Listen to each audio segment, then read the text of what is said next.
ರಾಹುಲ್ ಗಾಂಧಿ ಹಿಂದುತ್ವದ ಬಗ್ಗೆ ಅವಹೇಳನವಾಗಿ ಮಾತನಾಡಿದರು. ಈಗ ಇದೇ ವಿಚಾರಕ್ಕೆ ಸಂಬಂಧಪಟ್ಟಂತೆ ಕರ್ನಾಟಕದಲ್ಲಿ ನೋಡಿ, ದೇವರಿಗೆ ದೂರು ಕೊಟ್ಟಿರೋದು ರಾಹುಲ್ ಗಾಂಧಿ ವಿರುದ್ಧ. ಅಧಿವೇಶನದಲ್ಲಿ ಹಿಂದುತ್ವದ ಬಗ್ಗೆ ಅವಹೇಳನ ಹಿನ್ನೆಲೆ ದೂರು ಕೊಟ್ಟಿರೋದು. ಶ್ರೀ ಕ್ಷೇತ್ರ ಪೊಳಲಿ ರಾಜರಾಜೇಶ್ವರಿ ದೇವರಲ್ಲಿ ಪ್ರಾರ್ಥನೆ ಮಾಡಿರೋದು. ಸಂಸದ ರಾಹುಲ್ ಗಾಂಧಿಗೆ ಒಳ್ಳೆಯ ಬುದ್ಧಿ ಕೊಡಲಿ. ವಿಶ್ವ ಹಿಂದೂ ಪರಿಷತ್ ಕಾರ್ಯಕರ್ತರು ವಿಶೇಷವಾಗಿ ಪ್ರಾರ್ಥನೆ ಸಲ್ಲಿಸಿದ್ದಾರೆ. ಪ್ರಧಾನ ಅರ್ಚಕ ಪದ್ಮನಾಭ್ ಭಟ್ ಮೂಲಕ ಈ ರೀತಿಯಾಗಿ ಪ್ರಾರ್ಥನೆ ಸಲ್ಲಿಸಿ ದಕ್ಷಿಣ ಕನ್ನಡ ಜಿಲ್ಲೆ ಬಂಟ್ವಾಳ ತಾಲೂಕಿನ ಶ್ರೀ ಕ್ಷೇತ್ರ ಪೊಳಲಿ ಅದು, ಅಲ್ಲಿ ಹೋಗಿ ಪ್ರಧಾನ ಅರ್ಚಕರು ವಿಶೇಷವಾಗಿ ಪ್ರಾರ್ಥನೆ ಸಲ್ಲಿಸಿದ್ದಾರೆ. ರಾಹುಲ್ ಗಾಂಧಿಗೆ ಒಳ್ಳೆ ಬುದ್ಧಿ ಕೊಡಲಿ ಅಂತ.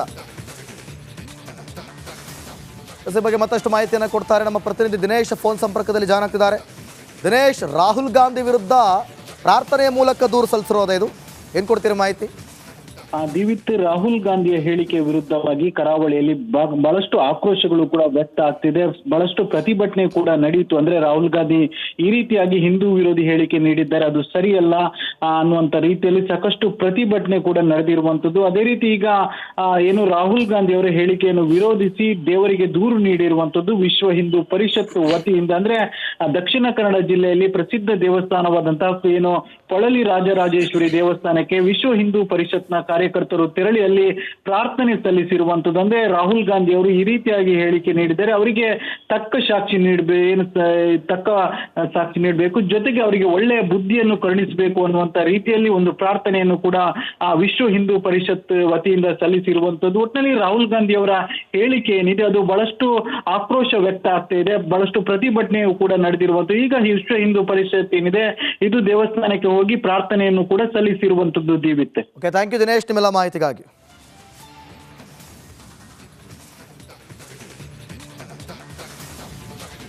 ಅಮೆರಿಕದ ಮಾಜಿ ಅಧ್ಯಕ್ಷ ಡೊನಾಲ್ಡ್ ಟ್ರಂಪ್ ಮೇಲೆ ದಾಳಿ ಆಗಿರುವಂತಹ ಘಟನೆ ನಡೆದಿರೋದು. ಅಮೆರಿಕದಲ್ಲಿ ಈ ಒಂದು ಘಟನೆಯನ್ನ ಈಗಿನ ನಾಯಕ ಜೋ ಬೈಡನ್ ಕೂಡ ಖಂಡಿಸಿದ್ದಾರೆ. ಡೊನಾಲ್ಡ್ ಟ್ರಂಪ್ ಮೇಲೆ ಗುಂಡಿನ ದಾಳಿ ಆಗಿರೋದು. ಸ್ಟೇಜ್ ಮೇಲೆ ಭಾಷಣ ಮಾಡೋ ವೇಳೆ ಫೈರಿಂಗ್ ಆಗಿದೆ. ಗುಂಡಿನ ದಾಳಿ ಮಾಡಿದವನನ್ನ ಸಿಬ್ಬಂದಿ ಕೊಂದಿದ್ದಾರೆ. ಸಿಬ್ಬಂದಿ ಪ್ರತಿದಾಳಿಗೆ ಆಗಂತಕ ಬಲಿಯಾಗಿದ್ದಾನೆ. ಮಾಜಿ ಅಧ್ಯಕ್ಷ ಡೊನಾಲ್ಡ್ ಟ್ರಂಪ್ ಕಿವಿಗೆ ಗಾಯ ಆಗಿದೆ ಸ್ವಲ್ಪ.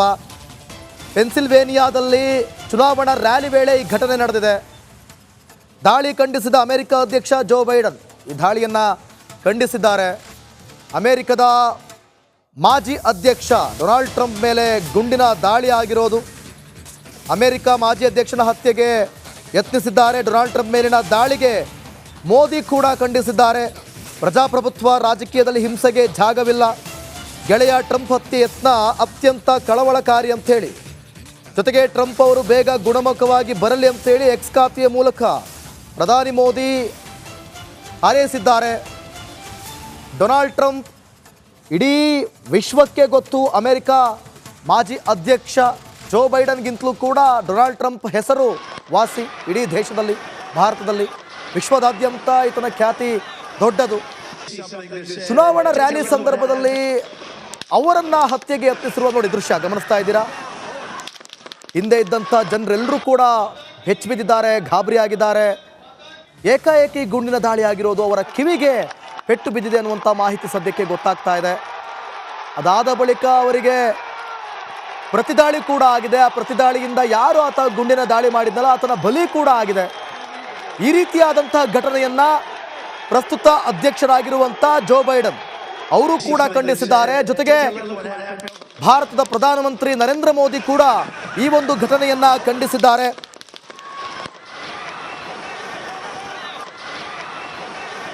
ಜೊತೆಗೆ ನೋಡಿ, ಪ್ರೇಕ್ಷಕರ ಸಾಲಿನಲ್ಲಿದ್ದ ಒಬ್ಬನ ಸಾವು ಕೂಡ ಆಗಿದೆ ಅನ್ನುವಂಥ ಡೀಟೇಲ್ ಸಿಗ್ತಾ ಇದೆ. 20 ವರ್ಷದ ಥಾಮಸ್ ಮ್ಯಾಥ್ಯೂ ಗುಂಡಿನ ದಾಳಿಯನ್ನ ಮಾಡಿದವನು. ಆತನಿಗಿನ್ನೂ ಕೂಡ 20 ವರ್ಷ. ಸ್ಥಳೀಯ ನಿವಾಸಿಯಾಗಿದ್ದ ಮ್ಯಾಥ್ಯೂ, ಆತನನ್ನ ಭದ್ರತಾ ಸಿಬ್ಬಂದಿ ಗುಂಡು ಹೊಡೆದು ಹತ್ಯೆ ಮಾಡಿದ್ದಾರೆ. ಗುಂಡೇಟಿನಿಂದ ಟ್ರಂಪ್ ಕಿವಿಗೆ ಕೂಡ ಗಾಯವಾಗಿದೆ. ಆದರೂ ಮತ್ತೆ ಎದ್ದಿಂತು ಪ್ರೇಕ್ಷಕರತ್ತ ವಿಶ್ವಾಸದ ನೋಟವನ್ನ ಬೀರಿದ್ದಾರೆ. ಇಡೀ ಪ್ರಕರಣದ FBI ತನಿಖೆ ಆರಂಭಿಸಿದೆ. ಅಮೆರಿಕದ ಅಧ್ಯಕ್ಷೀಯ ಚುನಾವಣೆಗೆ ಇನ್ನು 4 ತಿಂಗಳು ಬಾಕಿ ಇರುವಂಥ ಸಂದರ್ಭದಲ್ಲಿ ಚುನಾವಣಾ ರ್ಯಾಲಿಯಲ್ಲಿ ಅವರು ಭಾಗಿಯಾಗಿದ್ದರು. ಅಮೆರಿಕದ ಚುನಾವಣೆಯ ಮೇಲೆ ಈ ಒಂದು ದಾಳಿ ಯಾವ ರೀತಿ ಪರಿಣಾಮವನ್ನು ಬೀರಬಹುದು ಅದು ಕೂಡ ಹೇಳೋದು ಕಷ್ಟ. ಆದರೆ ನರೇಂದ್ರ ಮೋದಿ ಇದನ್ನು ಖಂಡಿಸಿದ್ದಾರೆ. ಪ್ರಜಾಪ್ರಭುತ್ವದ ದೇಶದಲ್ಲಿ ಹಿಂಸೆಗೆ ಜಾಗವಿಲ್ಲ ಅಂತ ಹೇಳಿದ್ದಾರೆ. ಎಕ್ಸ್ ಖಾತೆಯ ಮೂಲಕ ಅವರು ಕೂಡ ಆದಷ್ಟು ಬೇಗ ಡೊನಾಲ್ಡ್ ಹುಷಾರಾಗಲಿ ಅಂತೇಳಿ ಹಾರೈಸಿದ್ದಾರೆ.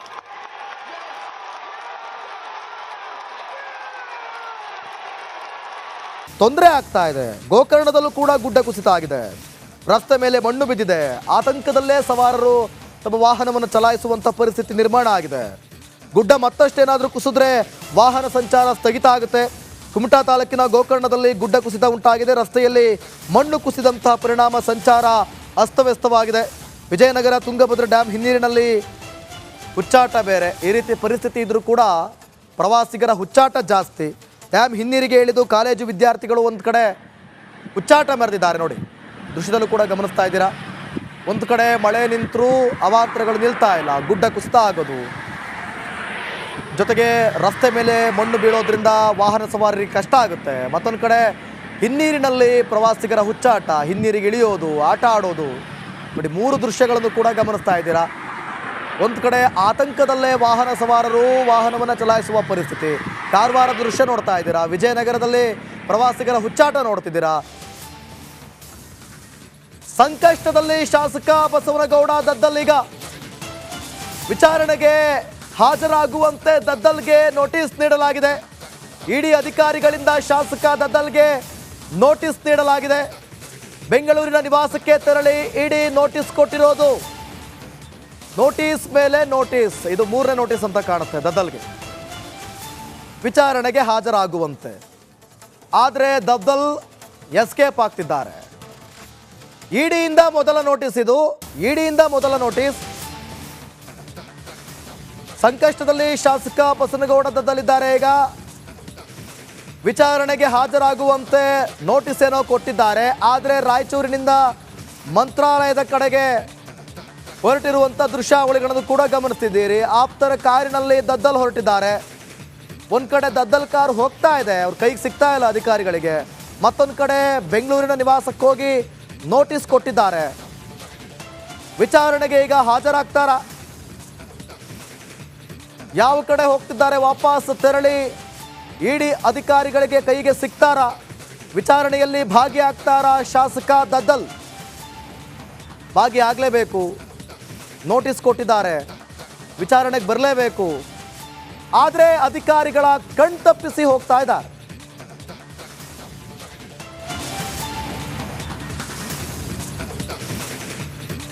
ಮುಂದಿನ ಭಾಗದಲ್ಲಿ ನಿರೀಕ್ಷಿಸಿ. ಬಾಮಾ ಕಣ್ಣಲ್ಲಿ ದರ್ಶನ್ ಏನಿದು